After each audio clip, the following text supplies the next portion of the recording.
अगर दिनकर जी के कविताओं को अगर हम पढ़ ले डेली तो जीवन में आने वाले हर समस्याओं से हम लोग ऐसे ही लड़ सकते हैं। आपके बीच आए हैं तो कुछ आपसे बात करेंगे, अपनों से अपनों की बात। तो सबसे पहले एक बार हम सब लगे अगल बगल के लोगों में, अगर कोई आसुरी शक्तियां हो तो हमारे ध्वनि साउंड के कारण वो खत्म हो जाए। तो एक बार हम सब कसकर नारा लगाएंगे, भारत माता की जय, भारत माता की जय।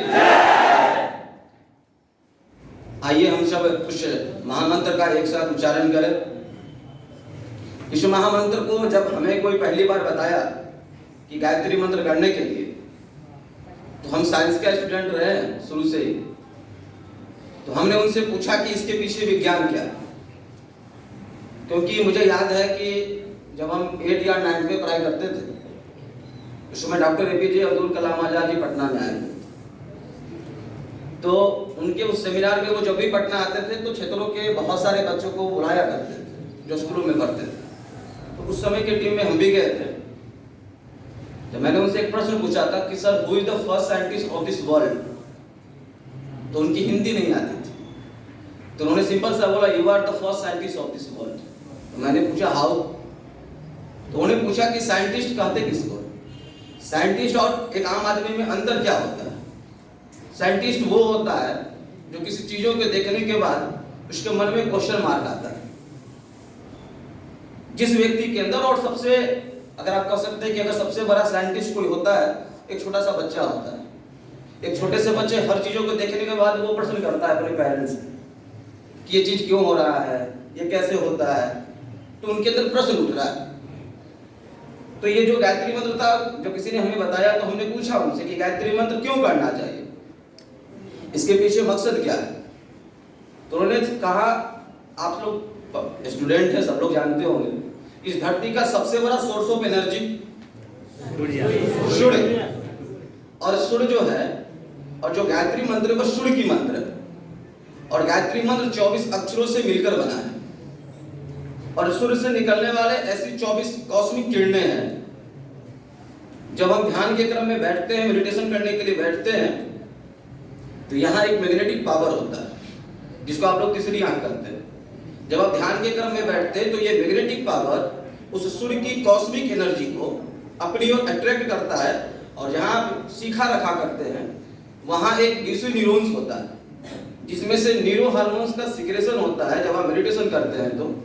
और मेडिटेशन के पश्चात आपके शरीर के अंदर उस तरीके की आपके अंदर वो हार्मोन्स का सिक्रेशन होने लगता है जो आपके अंदर के IQ पावर को, आपकी कंसंट्रेशन पावर को, आपके विल पावर को मजबूत बनाता है। तो गायत्री मंत्र का जो चैटिंग हम इसलिए करते हैं क्योंकि हमारे अंदर की जो कंसंट्रेशन पावर, हमारे अंदर की जो विल पावर है, वो हमारा स्ट्रॉन्ग हो। दूसरी बात कि अभी हमारे देश का नामी संस्था एम्स ने इसको प्रूव कर चुका है कि अगर कोई विद्यार्थी अगर गायत्री महामंत्र का जब मेडिटेशन करता है तो 3 चक्र होता है। मैं गायत्री मंत्र से पहले आपको उसकी वैज्ञानिक चीजों से अवगत करा रहा हूँ। वो 3 चक्र होता है जो हमारी, यहाँ जो मैंने कहा आपको, यहाँ पर एक जो ग्रंथियां होती है, जब हम गायत्री मंत्र करते हैं तो वो हमारे ब्रेन को क्या करता है कि हमारे ब्रेन के अंदर जितने सारे हार्मोन्स होते हैं, जितने हमारे बॉडी के अंदर हार्मोन्स होते हैं, उससे वही चीजें की सिक्रेशन होती है जो एक विद्यार्थी के लिए उपयोगी होता है। इसलिए हर विद्यार्थियों को कम से कम 20 मिनट का मेडिटेशन जरूर करना चाहिए। और मुझे जिस दिन इसकी साइंटिफिक रीजन पता चल गया, उस दिन से आज तक के लाइफ में मैंने कभी गायत्री मंत्र नहीं छोड़ा अपने जीवन का। आइए उसी गायत्री महामंत्र का एक साथ हम सब सस्वर उच्चारण करें। कमर सीधा कर ले, दोनों हाथ गोद में रखें,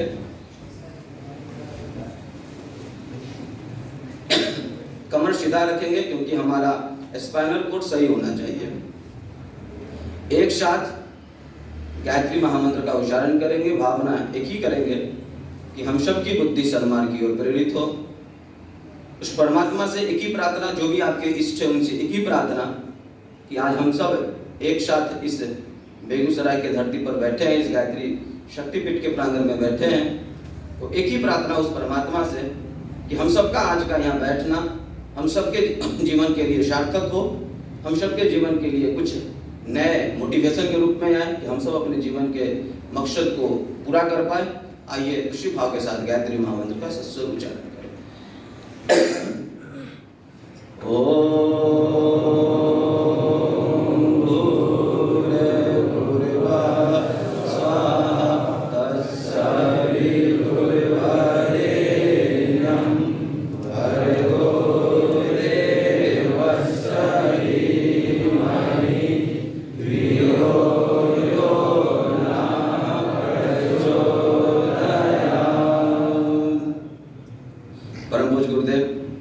परम वंदनीय माता जी के सूक्ष्म रूप में उपस्थित हमारे जितने सारे देव स्वरूप भाई, जितने सारे हमारे शक्ति स्वरूपा बहन, सबको आप सबका हमारा प्रणाम।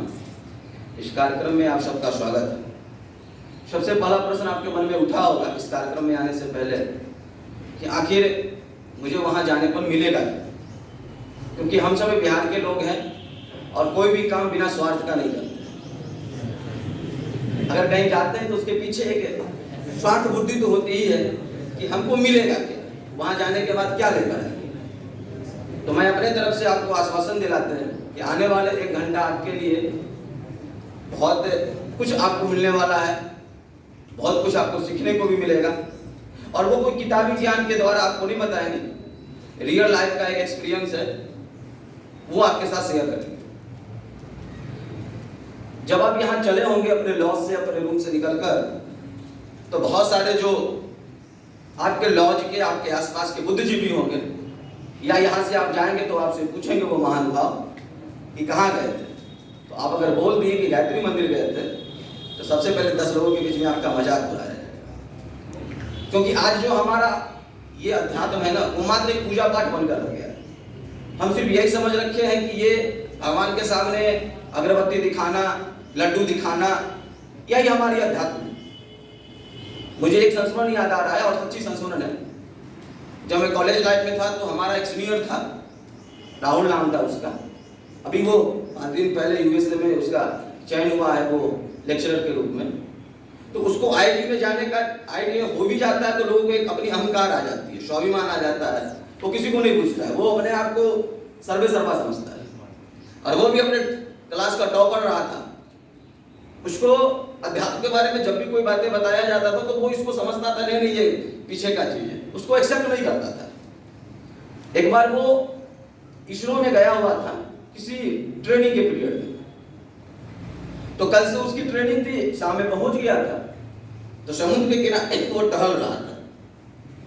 तो टहलने के क्रम में देखा कि ये कोई सज्जन व्यक्ति बैठकर मेडिटेशन कर रहे हैं। तो उसको बड़ा गुस्सा आया। वो सज्जन व्यक्ति के पास गया और बोला कि आप जैसे पढ़े लिखे लोग अगर इस तरीके से आंख बंद करके इस सामाजिक जगह पर अगर इस तरीके से करेंगे तो लोग आपकी नकल करेगा और आप सबको आलसी प्रमादी बना रहे हैं।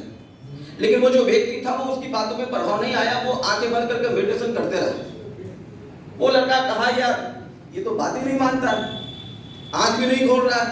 वो बोलते रहा, उसको लगा मेरी बात का कोई प्रभाव इस व्यक्ति पर नहीं पड़ रहा है, तो ये भूल गया और फिर अपने दूसरे जगह पर टहलने लगा। जैसे उस सज्जन व्यक्ति की मेडिटेशन खत्म हुई, वो उठा। जैसे वो उठा तो उसके साथ 3-4 गाड़ी की काफिले आ गए, उसके सारे अपने पीए लोग आ गए। तो उस मेरे मित्र राहुल को लगा कि आखिर इससे यह है कौन व्यक्ति जो इसके साथ इतनी सारी काफिले हैं, ये कौन है। तो उसने गया, उसने उसके पीए से पूछा कि ये कौन है। इन्होंने बोला ये इसरो के प्रोफेसर है। उसने पूछा क्या नाम है, तो उन्होंने जो नाम बताया उसी प्रोफेसर के अंडर में कल से उसको रिसर्च करना था, ट्रेनिंग करनी थी। अब तो वो डर भी गया कि मैंने इनको न जाने क्या क्या बोला। उसने उस प्रोफेसर के पास गए और वो क्षमा मांगा, सॉरी बोला। तो उन्होंने जो प्रोफेसर था उन्होंने बड़ा अच्छा लाइन कहा। उन्होंने राहुल के कंधे पर हाथ रखकर कहा कि बेटा ये तेरी गलती नहीं है, आज के देश की ये जवानी की गलती है जो अपने अध्यात्म के वैज्ञानिक स्वरूप को भूल गया है और मात्र इसको पूजा पाठ बैठकर समझ बैठा। अगर आप यहाँ बैठे हैं, अगर आप ये समझते हैं कि अध्यात्म का मतलब मात्र पूजा पाठ करना, लड्डू भगवान को देना, तो आप ये मानकर चलिएगा कि आप जैसे पढ़ाई स्टार्ट किए होंगे तो कब से कबूतर, ख से खरगोश जो होता है, आप यही जानकारी आपके पास है। उसके आगे की आपकी जानकारी आपके पास नहीं है। तो सबसे पहले आप इस कार्यक्रम में आए हैं। कार्यक्रम का मुख्य उद्देश्य ये है कि आप जो यहाँ आए, आपके अंदर सारी शक्ति विद्यमान है। अब ये मान के चलिएगा, आपके अंदर वो सारी टैलेंट है, आपके अंदर वो सारी प्रतिभाएं हैं जिसके द्वारा आप अपने जीवन के हर लक्ष्य को प्राप्त कर सकते हैं। लेकिन प्रॉब्लम कहाँ है, समस्या कहाँ आता है? देखिए समस्या क्या आता है, एक हम आपको कहानी सुनाते हैं। एक कहानी है कि एक मुर्गी थी और मुर्गी के कुछ बच्चे थे। इसको अपने आप से कोऑर्डिनेट कीजिएगा।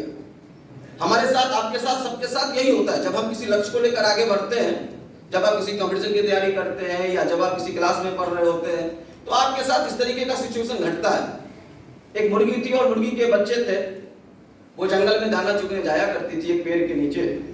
उस पेड़ पर चील और चील के बच्चे रहते थे। दिन के समय में वो जो बड़ा बड़ा चील था वो अपने भोजन की तलाश में चला जाता था और छोटा जो चील था, चील का बच्चा, वो उसी पेड़ पर खेलते रहता था। गलती से एक बार क्या हुआ, वो छोटा सा चील का बच्चा उस मुर्गी के झुंड में गिर गया। तो मुर्गी उसको उठाकर अपने घर ले आई। सोची चलो किसी की बच्चा है, मुर्गी माँ थी, उसने ले आई, अपना लालन पालन करने लगे। कुछ दिन बाद वो जो चील का बच्चा था वो मुर्गियों के झुंड में खेलते खेलते थोड़ा बड़ा हुआ। एक बार मौसम बड़ा सुहावना था, छत पर मुर्गी और मुर्गी के बच्चे खेल रहे थे और मुर्गी के बच्चों के साथ वो चील भी खेल रहा था, चील का बच्चा भी खेल रहा था। तो वो चील का बच्चा ऊपर उड़ते हुए चील को देखकर कहा कि माँ मैं भी उड़ना चाहता हूँ। वो जो मुर्गी थी वो उसको बोल रही, तुम उड़ नहीं सकते हो, तुम इसी छत पर सिर्फ खेल सकते हो। तुम्हारे अंदर इतनी क्षमता है, तुम्हारे अंदर इतनी प्रतिभा है कि तुम मात्र इस छत पर ही खेल सकते हो, इससे ऊपर नहीं जा सकते। तो चील के बच्चे को लगा माँ बोल रही है, अपना कोई बोल रहा है, गलत तो नहीं बोल रहा होगा। उसने अपने अंदर के उस विचार को दबा दिया। अगले दिन क्या हुआ, छत पर फिर से वो चील का बच्चा खेल रहा था, लेकिन संजोग ऐसा था कि उस दिन ना मुर्गी के बच्चे थे, लेकिन ऊपर बड़े बड़े चील उड़ रहे थे। वो चील को लगा कि छोटा सा जो चील का बच्चा है वो जो है वो हमारी भोजन है, वो अपना भोजन समझकर ऊपर से उड़ते हुए आया बड़ा वाला चील और उस छोटे से चील को अपने पंजों में लेकर आसमान में उड़ गया। आसमान में जैसे ही उड़ा तो उसने बड़े वाले चील ने देखा, अरे ये तो हमारा ही जाति का है, ये तो चील का बच्चा है, ये तो उड़ना जानता होगा। उसने बीच आसमान में उसको छोड़ दिया। अब आज तक वो चील का बच्चा उड़ना नहीं जानता था, लेकिन परमात्मा उसको 2 पंख दिए थे। उसने दोनों पंख को उड़ाना चालू किया। जैसे ही दोनों पंख मारना चालू किया तो वो आसमान में उड़ने भी लगा। उड़ने लगा तो उस आसमान के सबसे ऊंचाई पर जाता है उड़कर, और वहां से एक लाइन बोलता है, I can do anything in this world, मैं कुछ भी कर सकता हूं। और ये जितने सारे मोटिवेशनल क्लास आप सुन रहे हैं, इसका एक ही लाइन का सारांश निकल कर आएगा, अपना मूल्य समझो और विश्वास करो तुम संसार के सबसे महत्वपूर्ण व्यक्ति। अगर आपके अंदर ये बात की फीलिंग नहीं उठती है कि you are the most important person in this world, you can not do anything. आप कुछ भी नहीं कर सकते। चाहे आप लाख मोटिवेशन सुन लीजिए, चाहे आप लोगों की लाख अच्छी अच्छी चीजों को सुन लीजिए, लेकिन जिस दिन आपके अंदर ये फीलिंग नहीं उठकर आता है कि मैं इस दुनिया का एक इंपॉर्टेंट पर्सन हूं, भले आपकी जन्म एक गरीब परिवार में हुआ हो, निम्न परिस्थितियों में हुआ, चाहे किसी परिस्थिति में हुआ हो, डजंट मैटर, ये कोई मैटर नहीं रखता। आपके अंदर भगवान ने वो प्रतिभाएं दे रखा है, वो टैलेंट दे रखा है, वो अंदर की वो आपके अंदर वो सारी चीजें दे रखा है जिसके द्वारा आप इस दुनिया की वो उड़ान हासिल कर सकते हैं। इसलिए आपसे हमारा निवेदन है कि इस कार्यक्रम में आपको इसलिए बुलाया कि अब बस आप अपने आप को वो देख ले कि आप भी इस दुनिया में सब कुछ हासिल कर सकते हैं। अब समस्या कहाँ आता है, जब आपके अंदर ये विचार आया कि चलो ठीक है, मेरे अंदर प्रतिभाएं हैं, हम इस दुनिया में सब कुछ कर सकते हैं, तो जैसे ही आप समाज में आगे बढ़ेंगे तो सबसे पहले आपको क्या आएगा, लोग आपका मजाक उड़ाना स्टार्ट करेंगे, मजाक उड़ाएंगे। लोग कहेंगे अरे तुम नहीं कर सकते, और आपको 1 लाख एग्जाम्पल भी बताएंगे, देखो उसने नहीं कर पाया, उसने भी नहीं कर पाया, इसने भी नहीं कर पाया, तुम भी नहीं कर सकते। इस पर हम आपको एक कहानी सुनाते हैं। एक मेढक था। जब भी आप लक्ष्य की और आगे बढ़ रहे हैं ना, तो इस कहानी को याद रखिएगा, ये हर के साथ होता है और सबके साथ होता है। जब हम भी 10th क्लास में पढ़ाई कर रहे थे, तो 10th में पढ़ते थे, तो जब ज्यादा देर पढ़ते थे तो हमारे बगल के चाचा हम पर कमेंट करते थे कि पढ़कर का आइंस्टीन बन जाओगे। अब उनका ये बोलने के पीछे मकसद क्या था नहीं पता था, लेकिन 10th में उस समय अच्छा रिजल्ट लाए। और उस समय हमारा पटना साइंस कॉलेज में एडमिशन हुआ था, जिस समय 11th 12th की पढ़ाई होती थी, अब तो नहीं होता है। तो उस समय जब हमारा एडमिशन हुआ तो वो चाचा जी हमारे बारे में प्रशंसा करते चलते थे, मेरा भी भतीजा साइंस कॉलेज में पढ़ता है, वो बात की बातें होती है। लेकिन जब आप लक्ष्य की ओर आगे बढ़ते रहते हैं ना, तो आपके पास बहुत सारे समस्याएं आएंगे। तो एक कहानी है कि एक मेढक था, मेढक देखे ना सब लोग। तो एक मेढक था, वो मेढक जो था, मेढक के बीच में कंपटीशन हुआ कि पहाड़ पर चढ़ना है।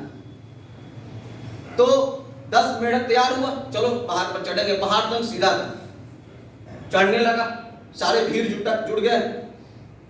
उसमें से भीड़ से आवाज आने लगा कि अभी भी मौका है, पीछे हट जाओ, चढ़ोगे तो मर जाओगे, जीतोगे तो नहीं, मुश्किल ही है। उसने कहा नहीं ऐसा नहीं है। 10 मेढक में से प्रयास किया, थोड़ा सा ऊपर चढ़ा तो 5 को डर लगा, सच में जो भीड़ कह रहा है वो सही कह रहा है, हम असफल हो जाएंगे, मारे जाएंगे। पीछे हट गया, बचा कितना? 5 में से फिर थोड़ा सा दूरी आगे बढ़ा, फिर वो नीचे गिर जा रहा था क्योंकि सीधा पहाड़ था। फिर भीड़ से आवाज आया, अभी भी बोल रहे पीछे लौटने का समय है, लौट जाओ। उसमें से 4 जो था वो लौट आया, बचा वो चढ़ते गया, भीड़ कुछ भी बोला, वो ऊपर पहुंच गया, सबसे चोटी पर पहुंचा। जब ऊंचाई पर पहुंचा तो वही दर्शक जो कह रहा था कि पीछे लौटा, वही ताली मारने लगा कि हम जानते थे कि तुम ये बात कर ले।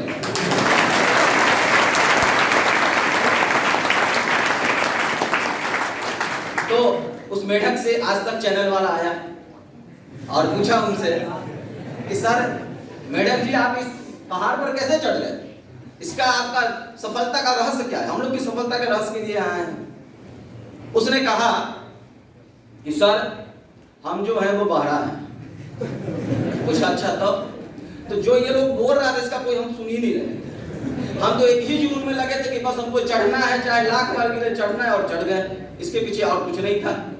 मतलब जब दुनिया आपके बारे में नकारात्मक बात बोले, दुनिया जब आपके बारे में, जब आप अच्छे की ओर आगे बढ़ते हैं, तो हो सकता है आप यहाँ आए हैं, यहाँ से जाने के बाद जब अगर आप मेडिटेशन करेंगे तो वही दोस्त जो आपके बारे में कुछ नहीं बोलता था, आपका मजाक उड़ाएगा, आपके बारे में तरह की व्यंग करेगा, दोस्तों के बीच में आपका मजाक उड़ाना चालू करेगा।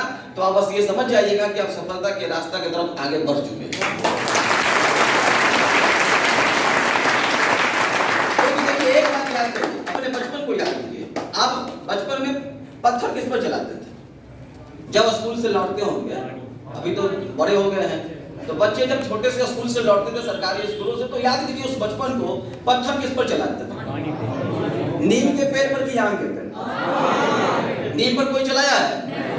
क्यों? जब बचपन में इतनी बुद्धि थी कि नीम पर चलाने के बाद कुछ नहीं मिलने वाला है, तो ये दुनिया इतना मूर्ख थोड़ी है, वो भी पत्थर उसी पर चलाता है जिसके अंदर कुछ प्रतिभाएं होती है। और इसलिए पहली, जब भी आप किसी लक्ष्य की ओर आगे बढ़ रहे हैं, तो आप पहला मानकर चलिएगा कि आपका टांग खींचा जाएगा, टांग को मजबूत कर लीजिएगा। दूसरी बात, दूसरा सुन, बहुत मोटिवेशनल सुनिएगा, यहां से भी सुनकर जाइएगा, यूट्यूब पर भी सुनते होंगे। आज तो हर पॉकेट में मोटिवेशनल घूम रहा है ना? यूट्यूब खोले 1 लाख मोटिवेशनल है,